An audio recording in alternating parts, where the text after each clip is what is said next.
Okay, YouTube, here we go again. Another pack of 2010-2011 Donruss basketball.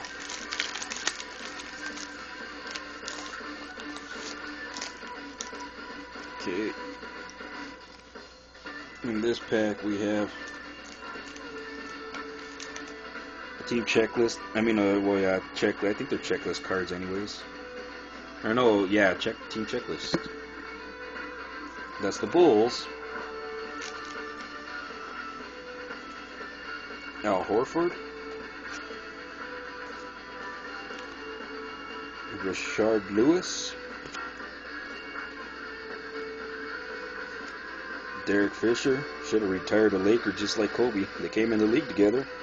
I don't know what the hell they were thinking getting rid of him. John Wall, rookie card. I don't think he's as good. I think he was all hype. Evan Turner, rookie card. Duos, Kevin Durant and Dwayne Wade. Or Dwayne Wade and Kevin Durant, however you want to put it. One guy can't play defense, all he wants to shoot. The other guy likes to kick people in the testicles. Paul Pierce won a title before it was 2-8. Jarrett Jack. Marco Bellinelli.